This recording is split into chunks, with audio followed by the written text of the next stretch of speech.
বুদ্ধের আবির্ভাবে ভারতবর্ষ যখন রক্তক্ষয়ী যুদ্ধ ভুলে শান্তির পথে চলেছে, তখনই বিম্বিসার পুত্র মহারাজা অজাতশত্রু ঘোষণা করলেন পুনরায় যুদ্ধ। রক্তে ভেসে গেল নগরে, স্তব্ধ হলো বৌদ্ধ মন্ত্রোচ্চারণ। নিদারুণ সেই দিনে শ্রীমতী নিবেদন করলে তার পূজা। তথাগতের আবাহনে ডাক পাঠালে সকলের কাছে, প্রত্যাখ্যাত হলে বারংবার। রাজার রোষাগ্নি নিয়ে এলো তার মৃত্যু। সেই রক্তে উন্মেষ হলো বোধের। বৌদ্ধ সন্ন্যাসীর দেখানো পথে ঘটল মুক্তি।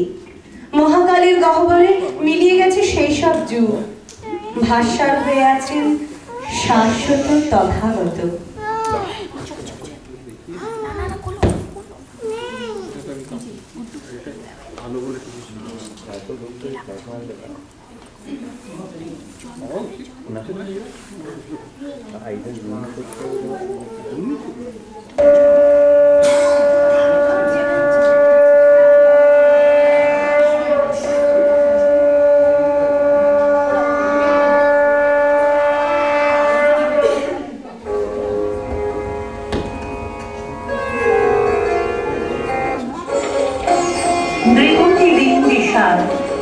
নড়িয়া বুদ্ধি মাগিয়া লইলা পারু লক্ষ কলাকাম, স্থাপিয়া নিভৃত প্রাসাদ কারণে তাহারি বিপদে রচিলা যতনে। অতি অপরূপ শিলাময় স্তূপ, শিল্প শোভার সার।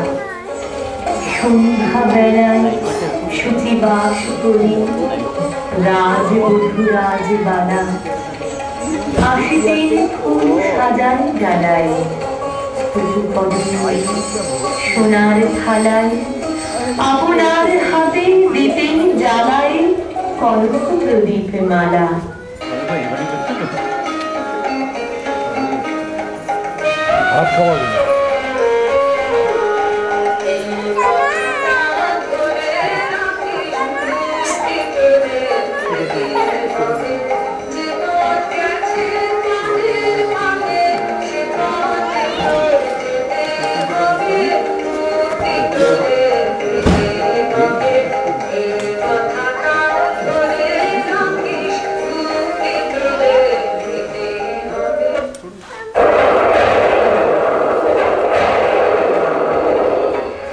অজাতশত্রু রাজা হলো যবে পিতার আসনে আসি, পিতার ধর্ম শনিদের স্রোতে মুছিয়া ফেলিল রাজপুরী হতে। সপিল যজ্ঞ অনল আলোতে বৌদ্ধ শাস্ত্র রাশি। কহিলা ডাকিয়া অজাতশত্রু রাজপুর নারী সবই। বেদ ব্রাহ্মণ রাজা ছাড়া আর কিছু নাহি ভবে পূজা করিবার। এই কটি কথা যেন মনে সার, ভুলিলে বিপদ হবে।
রাজমহিষীর চরণ চাহিয়া নীরবে দাঁড়ালো আসি।